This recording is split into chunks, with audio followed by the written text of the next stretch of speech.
Porifera. आणि इकडे जर म्हटलं ना, हा थोडा मेन्स लेवलचा प्रश्न आहे, पण पाठ करून ठेवा, सोपं, एवढं काय अवघड नाही पाठ करणं. कायनो वाटर, पिण्याकोबाह्य त्वचा, स्लेरो काटे, आणि आर्किओ जर म्हटलं तर अंडपेशी. आणि तिथं अपार पाठ केलं, अँफिब्लास्टुला, पॅरेन्काइमुला आणि रॅगॉन. झालं पाठ स्टार्ट. हा, याच्यामध्ये काय विचारलं जाऊ शकतं, बाथ स्पॉन्ज कोणाला म्हणतात, असा प्रश्न काय येईल माहितीये का? एकदम सोपा प्रश्न काय येईल माहितीये का तुम्हाला? खालीलपैकी पोरीफेराचे एक्झाम्पल कोणतं नाहीये किंवा कोणतं आहे. जरी तुम्हाला हायलो स्पॉन्जिया, कॅल्केरिया, डेमो याला धरून जर नाही विचारला, तर तुम्हाला फक्त एवढं पाठ करून ठेवा का पोरीफेराचे एक्झाम्पल कोणते. अजून एक काम काय केलं पाहिजे माहितीये का? पोरीफेराच्या खाली ना सगळे नाव लिहा, फक्त हे पोरीफेरा नाव टाका पोरीफेरा, त्याच्या खाली लिहा पोरीफेरा नाव टाका. पहिले एक्झाम्पल लिहा सायकॉन. पहिले एक्झाम्पल काय लिहिणार? सायकॉन. पोरीफेराचे एक्झाम्पल. प्रश्नच असं लिहा, पोरीफेराचे एक्झाम्पल ओळखा, आणि मग त्याचं खाली उत्तर लिहा. पोरीफेराचे एक्झाम्पल ओळखा. पहिले एक्झाम्पल लिहा, त्याच्या खाली सायकॉन. दुसरं लिहा स्कॅफा. स्कॅफा स्कॅफा स्कॅफा स्कॅफा स्कॅफा. इथे लिहू का परत मी? स्कॅफा असं, स्कॅफा. तिसरं एक्झाम्पल लिहा हायलोनेमा. हायलोनेमा. तिसरं एक्झाम्पल आहे हायलोनेमा. चौथं लिहा युप्लेक्टेला. चौथं लिहा युप्लेक्टेला. हायलोनेमा, युप्लेक्टेला. लिहिलं?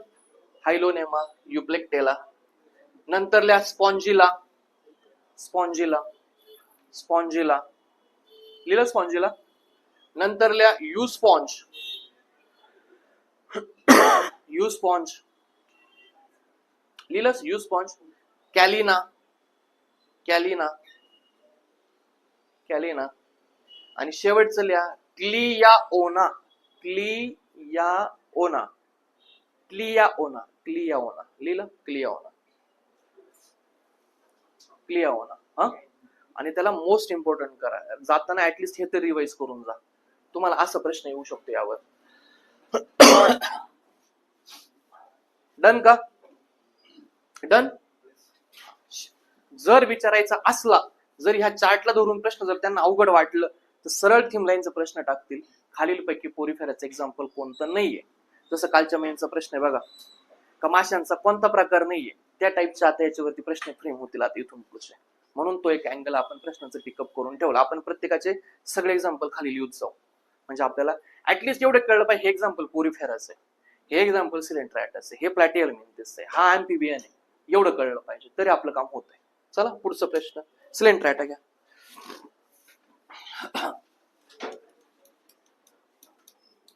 सिलेंटेराटा.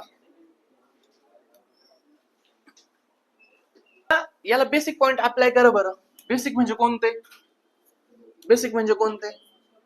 अवयव, बॉडी लेवल कशी याची ऑर्गनायझेशन, टिश्यू लेवल ऑर्गनायझेशन, बरोबर ना? लिहा मग टिश्यू लेवल. याच्यामध्ये आपल्याला टिश्यू लेवल ऑर्गनायझेशन आपल्या याच्यामध्ये पाहायला मिळतं. दुसरं सिमेट्री कशी याच्यामध्ये, रेडियल सिमेट्री याच्यामध्ये, बरोबर ना? रेडियल सिमेट्री मध्ये काय म्हणतो आपण? ईसीटी. ट्रिक लिहून ठेवले ना आपण याच्यामध्ये, लिहून ठेवायची परत ट्रिक ईसीटी. आणि हा सी कशासाठी आहे राजा? सिलेंट्रायटा. सिलेंटेराटा. आणि त्यातलं एक्झाम्पल कोणतं लिहितो आपण? हायड्रा. काय हरकत? जमतं इथपर्यंत? पुढे सिलोमेट सांगा बरं. हा सिलोमेट्स आहे का असिलोमेट्स आहे? असिलोमेट. असिलोमेट. हा असिलोमेट. पुढे किती, हा किती लेअर असतात त्याच्यात? 2 लेअर असतात ना. 2 लेअर असतात म्हणजे काय झालं? हा डिप्लोब्लास्टिक. काय हरकत? डिप्लोब्लास्टिक. त्याचे एक्झाम्पल काय लिहिले होते सांगा बरं एकदा? Hydra. Hydra. Sea anemone. Sea anemone. Sea anemone. आणि अजून एक लिहिलं होतं आपण फायझेलिया. आणि याला काय म्हटलं होतं आपण फायझेलियाला? Portuguese man of war, Portuguese man of war, man of war. खरं आहे इथपर्यंत? हा. यातला एक महत्वाचा मुद्दा आहे जो हायड्रा आहे. हायड्रा, यातला जो हायड्रा आहे याचा आकार असा असतो बघा. हायड्राचा आकार पॉलिप टाईप. याचा आकार कसा असतो? Polyp type. लक्षात ठेवायचं याचा आकार कसा असतो? Polyp type. हे मागच्या वेळेस मी म्हटलं होतं. आणि हायड्राचं जे रिप्रोडक्शन आहे ते कशाने होतं रे? मुकुलायन. याची म्हणजे याला आहे ना एक असं एक मुकुल येतो, तो इथून कट होतो आणि त्याच्यापासून नवीन हायड्रा तयार होतो. रिजनरेशन याचं कसं होतं, प्रोडक्शन कसं होतं, तर याला असं एक पॉइंट येतो, त्याला आपण मराठीमध्ये मुकुल असं म्हटलं जातं. आणि तो बाहेर पडून मग त्याच्यापासून नवीन हायड्रा तयार होतो. म्हणजे याच्या रिजनरेशनला किंवा याच्या प्रोडक्शनला काय म्हटलं जातं? मुकुलायन. याचं प्रोडक्शन कसं होतं राजा? मुकुलायन. याच्यावरती प्रश्न आलाय हा, आज के हे विचारलेलं आहे महत्वाचं. हायड्राचं प्रोडक्शन कशाने पाहायला मिळतं आपल्याला? मुकुलायन पद्धतीने. कशा पद्धतीने पाहायला मिळतं राजा? मुकुलायन. त्याला मराठीमध्ये इंग्लिशमध्ये बडिंग म्हणतात. इंग्लिशमध्ये त्याला काय म्हणतात? बडिंग. इंग्लिशमध्ये काय म्हणतात राजा याला? बडिंग. लक्षात ठेवायचं हायड्राचं प्रोडक्शन, रिजनरेशन किंवा जनरेशन कसं होतं? तर बडिंगने होतं. महत्वाचं, याला आयएमपी करून ठेवा, बडिंग. ते आपण रिप्रोडक्शन चॅप्टर पाहिलंच नाही, त्याच्यामध्ये हे सगळं आलं असतं. मग ते बघू आपण, त्यातला मुद्दा कव्हर करायचा. बडिंग. आता याच्यामध्ये दोन प्रकारचे प्राणी असतात. काही जे प्राणी आहेत ना ते असे एकमेकांना धरून जगतात. लक्ष द्या मागे. काही जे प्राणी असतात ना ते असे वसाहत करून जगतात. आणि काही जे प्राणी असतात ना ते सिंगल सिंगल जगण्याचा प्रयत्न करतात. मग वसाहत करून जगणारे दोन प्राणी आहेत, कोरल्स आणि सी अॅनिमोन. आता हे कसं लक्षात राहील ते सांगतो मी. सी अॅनिमोन, मोन मध्ये मून आला का?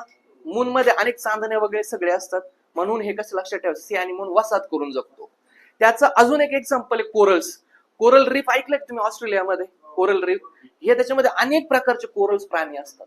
म्हणजे हे कोरल्स ना हा एकटा नाही राहत कधीच, हे अनेक प्राणी एकत्र करून राहतात. आणि म्हणून वसाहत करून जगणारे प्राणी दोन लक्षात ठेवायचे.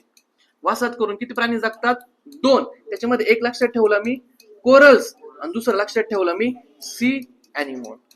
सी अॅनिमोन. मोनला लक्षात गोल मारायचं आणि तिथं मून लिहून ठेवायचं, म्हणजे त्यांना नंतर लक्षात येतं सी अॅनिमोन.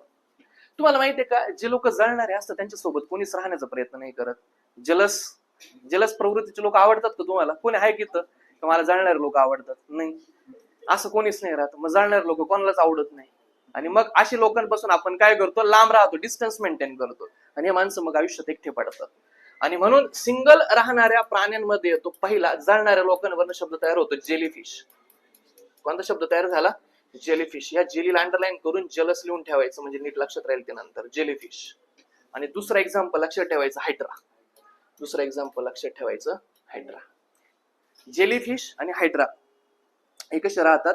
एक एकटे राहतात. जेलीफिश आणि हायड्रा कसे राहतात? एक एकटे राहतात. कोरल्स आणि सी अॅनिमोन जर म्हटलं तर हे कसे राहतात? वसाहत करून राहतात. माझ्या लक्षात येतंय? हे कसे राहतात? वसाहत करून राहतात. कसं लक्षात ठेवायचं मी पण ते पण सांगितलं. सी अॅनिमोन, सी अॅनिमोन मून जास्त, कोरल्स जास्त, जळणारे एकटे राहतात. आणि हायड्रा सुद्धा कसा राहतो? एकटा राहतो. बरोबर. आता इथं एक प्रश्न तयार झालाय, हायड्राचा आकार असा आहे, तुम्ही पाहिलं का? तुम्हाला हायड्राचा आकार असं पाहायला मिळतो. याच्यामध्ये एक बड येतो आणि त्याच्यापासून तो बड असा तुटला जातो आणि त्याच्यापासून एक नवीन हायड्रा तयार होतो. या प्रोसेसला आपण काय म्हटलंय? बडिंग. या प्रोसेसला काय म्हटलं आपण? बडिंग. इथं लिहू मी शब्द बडिंग. या प्रोसेसला काय म्हणतात? बडिंग. इथपर्यंत सगळ्यांना कळलं असेल. या प्रोसेसला काय म्हणतात राजा? बडिंग म्हणतात. डन का? मागे या प्रोसेसला म्हणतात बडिंग. हे जे असतात ना याला मराठीमध्ये शुंडक म्हणतात, शुंडके. आणि इंग्लिशमध्ये याला टेंटॅकल्स म्हणतात. काय म्हणतात? टेंटॅकल्स, शुंडके. हे जे शुंडके आहेत ना हे पाण्यामध्ये असे फिरतात आणि त्यांना जर भक्ष वाटलं का ते ह्या शुंडकांतून भक्ष पकडतात आणि मग ते स्वतः डायजेस्ट करून जातात. हे टेंटॅकल्स असतात. हे टेंटॅकल्स कशासाठी असतात राजा? भक्ष पकडण्यासाठी. कशासाठी असतात? भक्ष पकडण्यासाठी. आणि मग इथून पुढे तुम्हाला प्रश्न विचारलाय, कंबाईनचा प्रश्न, तुमच्या परीक्षेचा प्रश्न. हे जे भक्ष पकडण्यासाठी असतात टेंटॅकल्स, याच्यामध्ये ज्या पेशी असतात त्याला म्हटलं जातं दंश पेशी. इंग्लिशमध्ये त्याला म्हणतात दंश. मराठीमध्ये नका लक्षात ठेवू, याला इंग्लिशमध्ये म्हणतात सिनोब्लास्ट पेशी. याच्यामध्ये कोणत्या पेशी असतात? सिनोब्लास्ट. सिनोब्लास्ट. सिनोब्लास्ट का कोणता सायलेंट आहे तुम्हीच मला सांगा. काय सायलेंट आहे? उच्चार परत एकदा करून सांगा मला. एन सायलेंट आहे ना का सी सायलेंट आहे? न्यूडोब्लास्ट का सिनोब्लास्ट काय म्हणायला पाहिजे? न्यूडोब्लास्ट म्हणायला पाहिजे ना. सी सायलेंट असायला पाहिजे, सी सायलेंट असायला पाहिजे. या पेशींना काय म्हटलं जातं? न्यूडोब्लास्ट पेशी, न्यूडोब्लास्ट पेशी. मग आता तुम्हाला लगेच बॉक्समध्ये इथं लिहून ठेवलं पाहिजे बरं का. तुम्ही बॉक्समध्ये लगेच इथं लिहून ठेवलं पाहिजे नोटमध्ये शेजारी का कॉलर पेशी कुठे असतात. मग आता कळलं. हा प्रश्न तुझा आयोगाने विचारलाय, मग तो प्रश्न विचारायला काय हरकत आहे? न्यूडोब्लास्ट पेशी विचारून झाले तर मग कॉलर पेशी विचारतील ना कुठे आहेत, तर कॉलर पेशी तर लगेच लिहून ठेवायचं बॉक्समध्ये. काय कॉलर पेशी कुठे असतात राजा? पोरिफेरा. काय हरकत? कळलं ना लिंक कशी लागली? कॉलर पेशी असतात पोरिफेरामध्ये. कशासाठी असतात त्या? वॉटर कॅनल सिस्टीमला फ्लो करण्यासाठी. आणि ह्या न्यूडोब्लास्ट पेशी कोणामध्ये असतात? सिलेंड्रायटामध्ये. कशासाठी? टेंटेकल्स मध्ये भक्ष्य पकडण्यासाठी. कशासाठी? भक्ष्य पकडण्यासाठी. याच्यामध्ये जे विष असतं ते पेपरला परत एकदा विचारलं, हिप्नोटॉक्सिन. हिप्नोटॉक्सिन भक्ष्य पकडतात ना ह्या पेशी, ह्या भक्ष्यामध्ये एक विष टाकून देतात आणि मग ते भक्ष्य आपल्याला पचवून घेता येतं त्यांना. आणि त्या विषाचं नाव काय? हिप्नोटॉक्सिन. कंबाईनचा प्रश्न आहे. याच्यामध्ये एक विष असतं आणि त्या विषाचं नाव काय? हिप्नोटॉक्सिन. हिप्नोटॉक्सिन. काय नाव आहे राजा? आयएमपी करा बरं का ह्या सेक्शनला. हिप्नोटॉक्सिन. एक गोष्ट माझी राहिली बरं का पोरिफेरामध्ये. हा पोरिफेरा होता ना. ओके. पोरिफेरामध्ये रक्तविसरण संस्था नसते. आता हे तुम्हाला ऑलरेडी माहिती आहे. हे पाण्याचं सगळं सिस्टम आहे. याच्यामध्ये रक्तविसरण संस्थेचा काही प्रश्न यायला नाही पाहिजे. आणि याच्यामध्ये चेतासंस्था सुद्धा नसते. चेतासंस्था सुद्धा नसते. काय हरकत? चेतासंस्था असते का राजा यात? नाही. याच्यामध्ये चेतासंस्था सुद्धा नसते. महत्वाचा मुद्दा आहे. आता हा काबर लिहिला माहितीये का? काबर लिहिला असेल? आता हा सेक्शन मी इथं काबर लिहिला माहितीये का? कारण चेतासंस्था पहिल्यांदा प्राथमिक अवस्थेमध्ये चेतासंस्था मला पाहायला मिळाली सिलेंड्रायटामध्ये. कळलं का? म्हणून हा मुद्दा तुम्हाला अपील झाला पाहिजे का सिलेंड्रायटामध्ये चेतासंस्था पाहायला मिळते, पोरिफेरामध्ये चेतासंस्था पाहायला मिळत नाही. पोरिफेरामध्ये तो मुद्दा लिहून घ्या. आणि कळलं तुला? पोरिफेरामध्ये नसते. पोरिफेरामध्ये रक्तभिसरण संस्था नसते. चेतासंस्था पोरिफेरामध्ये. पण चेतासंस्था प्राथमिक अवस्थेमध्ये कुणामध्ये पाहायला मिळाली आम्हाला? सिलेंड्रायटा. कळलं आता? हा मुद्दा आहे पेपरला येणारा. म्हणून मग तो असा सायमल्टेनियसली लिहिला की चांगल्या लक्षात राहतो. लिहिलं. कोणत्या पेशी असतात? न्यूडोब्लास्ट. विषयाचं नाव काय? 2 नंबरचा ऑप्शन आहे बरं ते पेपर मधला, हिप्नोटॉक्सिन. तुम्हाला मी अजून एक लॉजिक सांगतो. सायन्सचे जर उत्तर लिहायचे असतील आणि जर तुम्हाला उत्तर माहित नसतील, उत्तर नेहमी 1 आणि 2 मध्येच लिहायचे. 3 आणि 4 मध्ये उत्तर अजिबात नाही लिहायचे. आणि त्यात पण जर टुक्काच मारायचा असेल तर टुक्का 2 मारायचा सायन्स मध्ये. कोणता मारायचा? 2च्या पलीकडे सायन्स मध्ये टुक्का मारायचा. आणि इतिहासात टुक्का मारायचा असेल तर 3 मारायचा. इतिहासात काय मारायचा?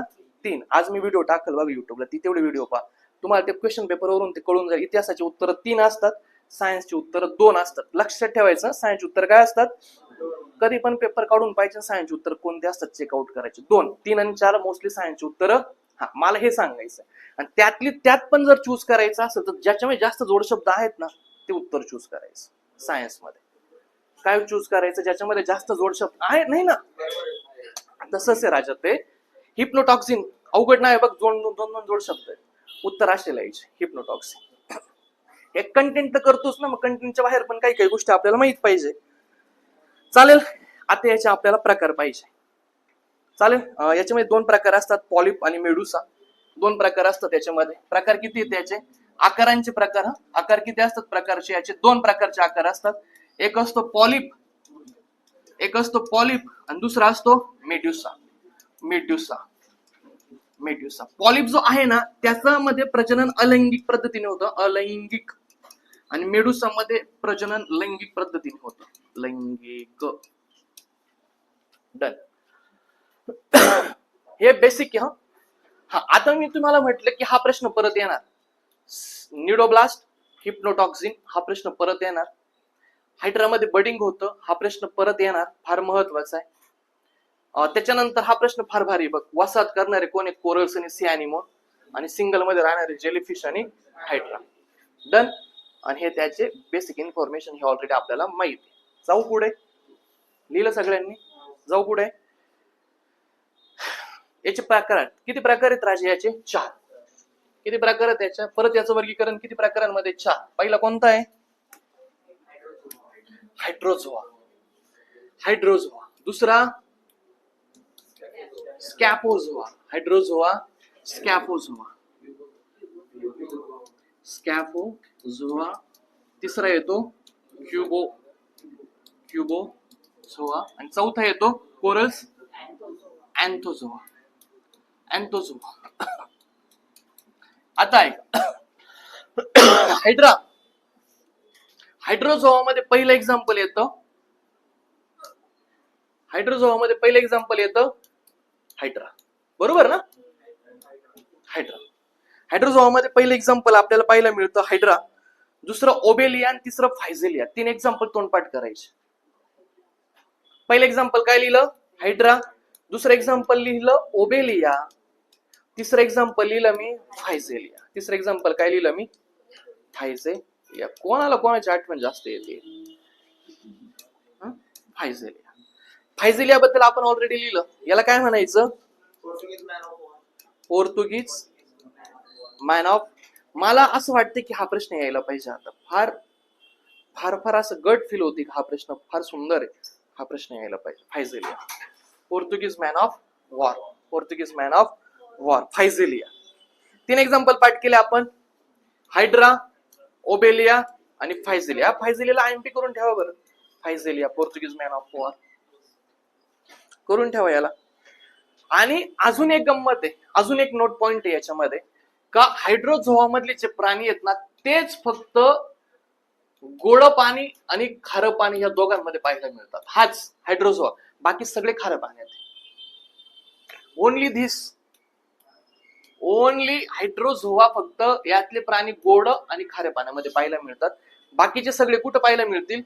खारे खारे खारे खारे खारे आणि खारे.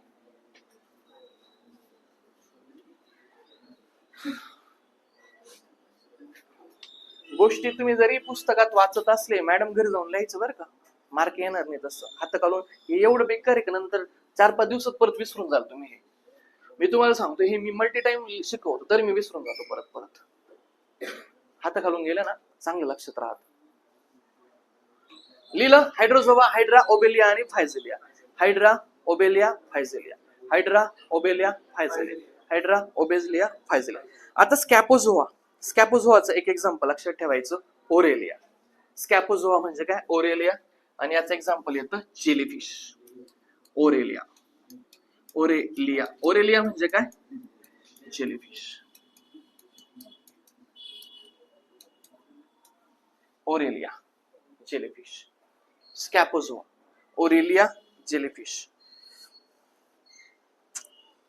क्युबोझोआ, या क्यूब नावानेच आहे क्युबोझोआ. कायरोनेक्स. क्यूब, क्यूब आहे ना याच्यामध्ये, क्यूब. त्याचं एक्झाम्पल पण क्यू नावानेच आहे, कायरोनेक्स. कायरोनेक्स. वॅस्प पण म्हणतात त्याला, सी वॅस्प. सी वॅस्प. गरज नाही बरं का हे लिहिण्याची, एवढं हे काही विचारण्यासारखं नाही वाटत मला. C वॅस्प, कायरोनेक्स, क्युबोझोआ, C वॅस्प. स्कॅपोझोआ मध्ये ओरेलिया येतो, ज्याला जेलीफिश म्हटलं जातं. क्युबोझोआ मध्ये कायरोनेक्स येतं, ज्याला सी वॅस्प म्हटलं जातं. आणि हा जो आता अँथोझोआ आपण घेणार आहे, या अँथोझोआ वरती प्रश्न आलाय. अँथोझोआ वरती प्रश्न आलाय आणि हायड्रोझोआ वरती प्रश्न आलाय. या दोघांवरती प्रश्न. याचे एक्झाम्पल विचारले. सी नावाचे एक्झाम्पल आहे. Sea anemone, sea fan, sea pen आणि ब्रेन कोरल्स. याच्यामध्ये कोरल्स येतात. अँथोझोआ मध्ये काय येतं? कोरल्स. अँथोझोआ मध्ये काय येतं? कोरल्स. कोरल्स कशामध्ये येतात? फार सुंदर प्रश्न आहे. 2 प्रश्न याच्यावरती विचारले जातील. कोरल्स कोणामध्ये येतात? कोरल्स कशामध्ये येतात? हा एक प्रश्न येतो बेसिक. कोरल्स कशामध्ये येतात? तर कोरल्स येतात सिलेंट्रायटामध्ये. हे तुम्हाला कळलं पाहिजे. कोरल्स कशामध्ये येतात? सिलेंट्रायटा. आणि सिलेंट्रायटामध्ये कोरल्स कशामध्ये येतात? अँथोझोआमध्ये. असे दोन प्रश्न आहेत याच्यामध्ये. कोरल्स हे सिलेंट्राटा मध्ये येतात आणि सिलेंट्राटा मध्ये पण ते अँथोझोआ मध्ये येतात. डन का? कोरल्सचे एक्झाम्पल पाठ केले आपण, अँथोझोआचे एक्झाम्पल पाठ केले. 3 नावाने येते: sea anemone, sea fan, sea pen. Sea anemone, sea fan, sea pen.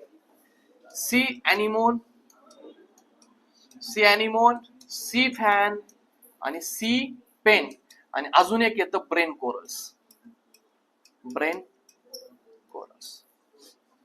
अॅनिमोन, sea fan, sea pen आणि ब्रेन कोरल. त्यांनी आणखी आतमध्ये जाऊन प्रश्न विचारला याच्यामध्ये. आणखी आतमध्ये काय माहितीये का? त्यांचं म्हणणं आहे की तुम्ही यांचे सबस्टिट्यूट नावं सुद्धा पाठ करा. सी अॅनिमोनला म्हटलं जातं ऍडॅम्शिया, पाठ करायचं ऍडॅम्शिया. आतमध्ये जाऊन त्यांनी विचारलं तर मग पाठ कर. सी पॅन तर सोपं आहे, पिनेट्युला, पवरूनच हे पाठ करणं सोपं आहे. पिनेट्युला, पिनेट्युला. हे बा, सी पॅनचं सोपं आहे, सी पेनचं सोपं आहे, पवरनं पिनेट्युला. ऍडॅम्सिया लक्षात ठेवा. सी अॅनिमोनला ऍडॅम्सिया, गोर्गोनिया, गोर्गोनिया. आणि ब्रेन कोरलला म्हटलं जातं मेंड्रीना, मेंड्रीना. नकल होते ब्रेन कोरलचं. आता मी तुम्हाला सांगतो की यातलं तुमच्यासाठी जास्त काय महत्वाचं आहे. हायड्रा फार महत्वाचं झालं. हायड्राचे 3 एक्झाम्पल पाठ केले, हायड्रोझोआचे 3 एक्झाम्पल पाठ केले. हायड्रा, फायझेलिया आणि ओबेलिया.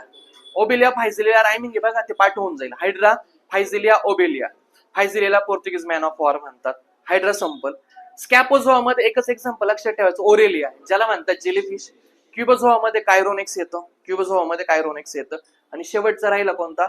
अँथोझोआ. अँथोझोआ मध्ये कोरल्स येतात. कोरल्स मध्ये आपण सी फॅन, सी पेन आणि सी अॅनिमोन. सी अॅनिमोनला आयएमपी करा, ऍडॅम्शिया म्हणतात. सी अॅनिमोनला काय म्हणतात? ऍडॅम्शिया. त्याला आयएमपी करा. सी अॅनिमोनला काय म्हणतात? ऍडॅम्शिया. याला आयएमपी करा. बाकीचे नाही एवढा आयएमपी. हा, बाकी सी अॅनिमोनचं ऍटलीस्ट हे नाव पाठ करा, याला आयएमपी करा, ऍडॅम्शिया. बाकीचे तर पाठ करायचे, sea anemone, sea fan, sea pen, हे तर पाठ होऊनच जाईल. पण सी अॅनिमोनला ऍडॅम्शिया म्हणतात, हे पाठ करायचे मला. सी अॅनिमोनला काय म्हणतात? ऍडॅम्शिया. बाकी लक्षात राहिलं तर ठीक आहे. पेनला म्हणतात पिनॅट्युला, फॅनला म्हणतात गॉर्गोनिया. हे लक्षात राहिलं तर ठीक आहे. हा, आता प्रश्न कोणते येणार? ऍडॅम्शियावरती एक प्रश्न आलाय. हा प्रश्न फार महत्वाचा आहे. त्याच्यानंतर हा प्रश्न येऊ शकतो, कोरल्स कशामध्ये येतात? तर लक्षात ठेवा, सिलेंट्राटामध्ये. जरी हे नाही लक्षात राहिलं, अँथोझोआचे एक्झाम्पल कोरल्स आहे, तरी एवढं तरी लक्षात ठेवा, कोरल्स हे सिलेंट्राटामध्ये येतात. एवढं तरी लक्षात ठेवा. तुम्हाला सरळ विचारतील खालीलपैकी कोरल्स कशामध्ये येतात? मग पोरिफेरा, सिलेंट्राटा, प्लॅटिहेल्मिंथस, ऍस्केलेल्मिंथस. सुंदर प्रश्न आहेत. आज सोपा आहे, पण 20-25 दिवसांनी हाच प्रश्न अवघड होऊन जाणार. मग तो कोरल्स कशामध्ये येतात? सिलेंट्राटामध्ये. हा, ओरेलिया, जेलीफिश हे एक महत्वाचं आहे. आणि इथलं फायझेलिया आणि हायड्रा पाठ करून ठेवलं पाहिजे. डन का? आता आपला कंटेंट प्रश्न लिहायचा. काय लिहायचा प्रश्न? सिलेंट्राटाचे एक्झाम्पल ओळखा. सिलेंट्राटाचे एक्झाम्पल ओळखा. लिहा प्रश्न, लिहा. सिलेंट्राटाचे एक्झाम्पल ओळखा.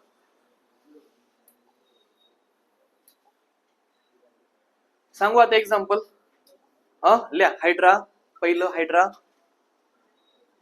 हायड्रा. दुसरं ओबेलिया, ओबेलिया. तिसरं फायझेलिया, फायझेलिया. चौथं ओरेलिया, ओरेलिया. मी परत सांगतो, हायड्रा, ओबेलिया, फायझेलिया. ओबेलिया येते.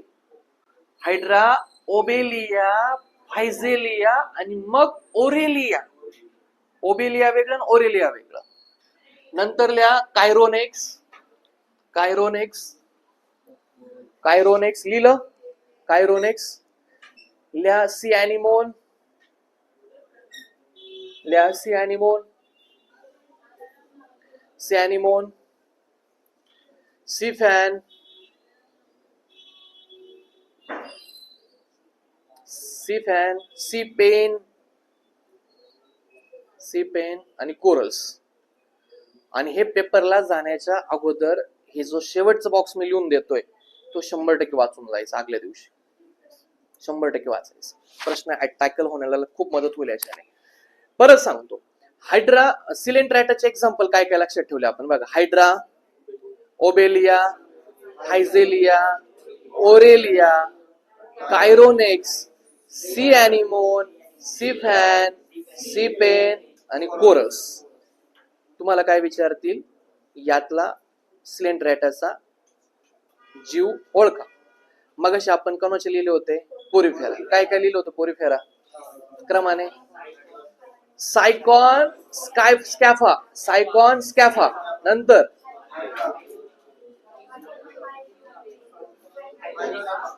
हायलोनेमा युप्लेक्टेला, नंतर स्पॉन्जिला युस्पॉन्ज, कॅलिना, क्लियाओना, क्लियाओना, नंतर डन का? इथपर्यंत. आता जायचं पुढच्या मुद्द्यावरती. पुढचा कोणता मुद्दा आता? प्लॅटिहेल्मिंथ. प्रश्न आला तर टिनोफोरा वरती काय येऊ शकतो तो लिहून घेऊ आपण. टिनोफोरा आणि सी गुजबेरी. सी वॉलनट फार महत्वाचे, यावर प्रश्न येऊ शकतो. सी वॉलनट असं विचारतील, सी वॉलनट कशाचं एक्झाम्पल आहे? तर सी वॉलनट कशाचं एक्झाम्पल आहे? Ctenophora. Sea walnut, sea gooseberry, sea gooseberry, sea gooseberry, sea gooseberry. आणि हा जो सी वॉलनट आहे ना, किंवा हे जे आहे ना, किंवा टिनोफोरा जो आहे ना, याला समुद्री अक्रोड म्हणतात. हा महत्वाचा प्रश्न आहे. समुद्री अक्रोड म्हणतात त्याला. समुद्री अक्रोड, समुद्री अक्रोड म्हणतात याला. फ्लोरोबॅक्टेरिया. आणि अजून एक एक्झाम्पल या बरं याचं, कॉम जेली. Com jelly. आता मी दोन प्रश्न सांगतो टिनोफोरा वरती जर आले तर. हे बघ, समुद्री अक्रोड कुणाला म्हणतात? टिनोफोरा. आणि वॉलनट कशाचं एक्झाम्पल आहे? टिनोफोरा. दोन प्रश्न आले तर हे छान जमले पाहिजे. सी वॉलनट कोणाला म्हणतात? टिनोफोरा. समुद्री अक्रोड कोणाला म्हणायचं? टिनोफोरा. दोनच प्रश्न छान आहे. हे थोडेसे एक्स्ट्रा आहे, हे नाही येणार. गुल्सबेरी. हा, अजून एक कॉम जेली एक्झाम्पल पाठ करून ठेव. Com jelly. हा, कॉम जेली अजून एक एक्झाम्पल पाठ करायचं. Com jelly. बाकी काही करण्याची गरज नाही. जायचं पुढे. प्लॅटिहेल्मिंथिस. प्लॅटिहेल्मिंथिस, प्लॅटिहेल्मिंथिस, प्लॅटिहेल्मिंथिस. चालेल. हा, प्लॅटिहेल्मिंथिस. हा, आता आधी बेसिक अप्लाय करा ना याच्यावरती. प्लॅटिहेल्मिंथिसला बेसिक अप्लाय करा बरं. हा, काय रे? अवयव. अवयव, ऑर्गन लेवल ऑर्गनायझेशन. आणि याला व्हेरी व्हेरी आयएमपी करा. Very very IMP. कारण हा पहिला प्राणी आहे ना, हा पहिला प्राणी ज्याच्यामध्ये काय ऑर्गन लेवल ऑर्गनायझेशन सापडलं. हा कसला प्राणी? हा पहिला प्राणी आहे ज्याच्यामध्ये ऑर्गन लेवल ऑर्गनायझेशन मला सापडले. काय हरकत? पहिला प्राणी हा ऑर्गन लेवल ऑर्गनायझेशन सापडले. दुसरी गोष्ट काय राजा यात? दुसरी गोष्ट, ट्रिप्लोब्लास्टिक इथून सुरू झालं. हा पहिला प्राणी आहे ज्याच्यामध्ये किती लेअर सापडले मला? 3. ट्रिप्लोब्लास्टिक. हा पहिला प्राणी आहे ना, पहिला प्राणी जिथून 3 लेअर चालू झाले. पहिला प्राणी जिथून किती लेअर चालू झाले? 3 लेअर. पुढे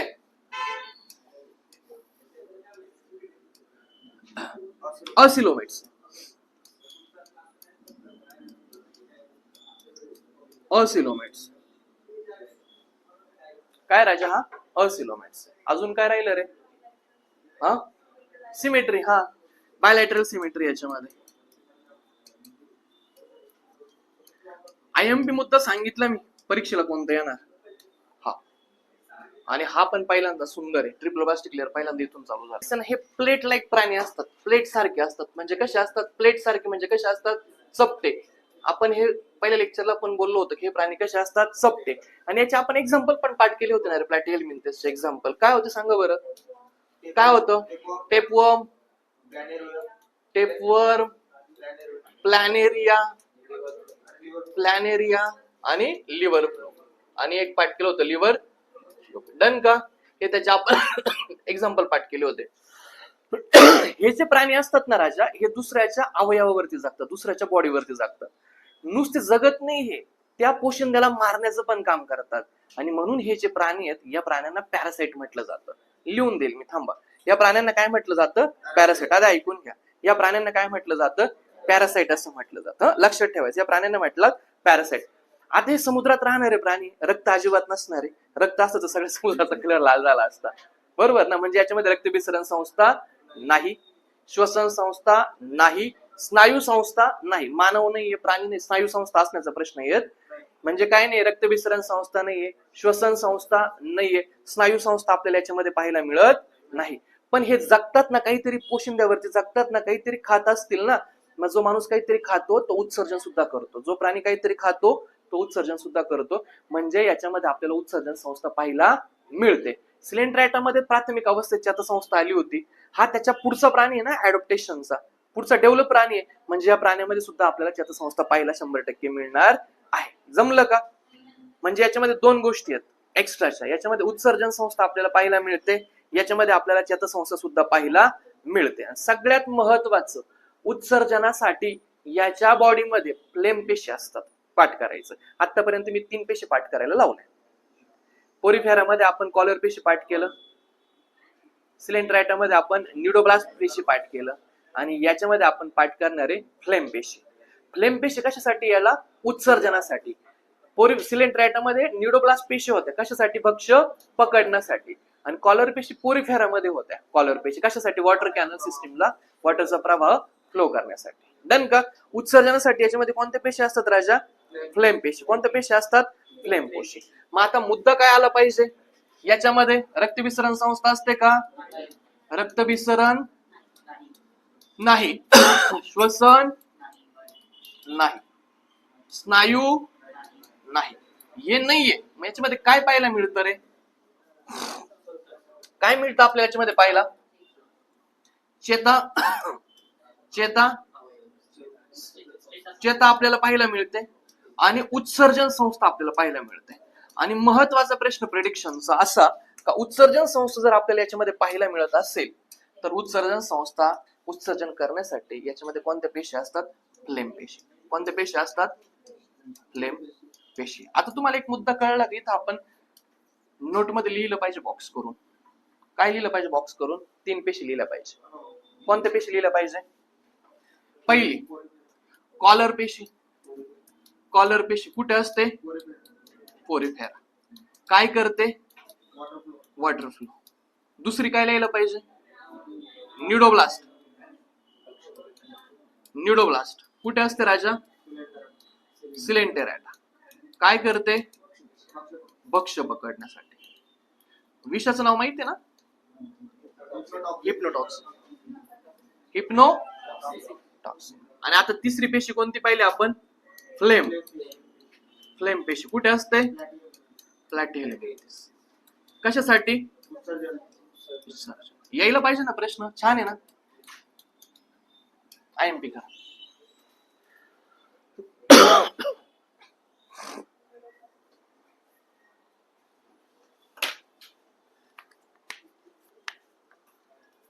येते लक्षात? मागे सर लक्षात येतंय का?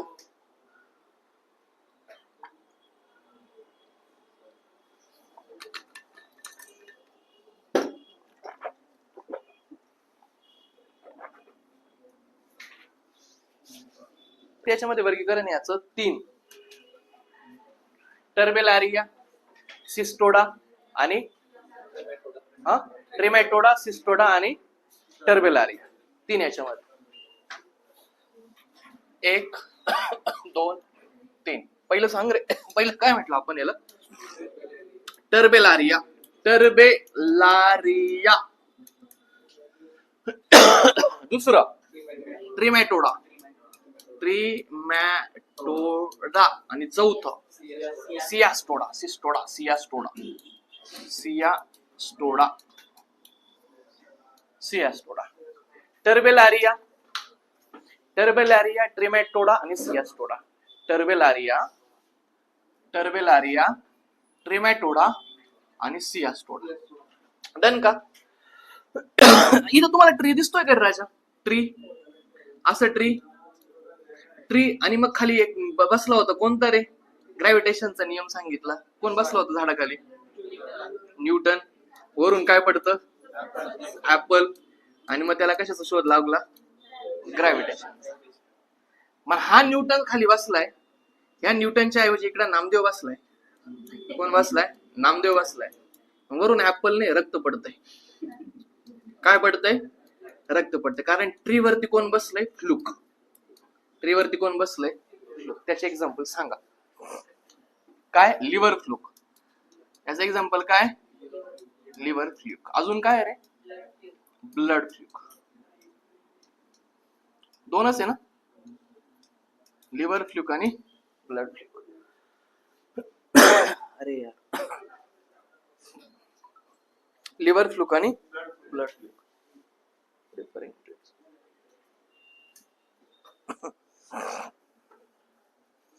डन का? लिव्हर फ्लूक आणि ब्लड फ्लूक.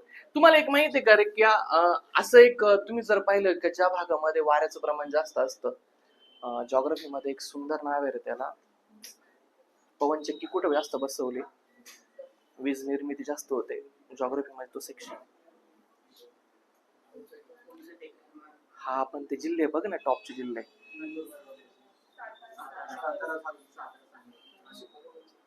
नाशिक मध्ये पण वनकुसवडे. येस. कुठे येतं रे ते? साताऱ्यामध्ये.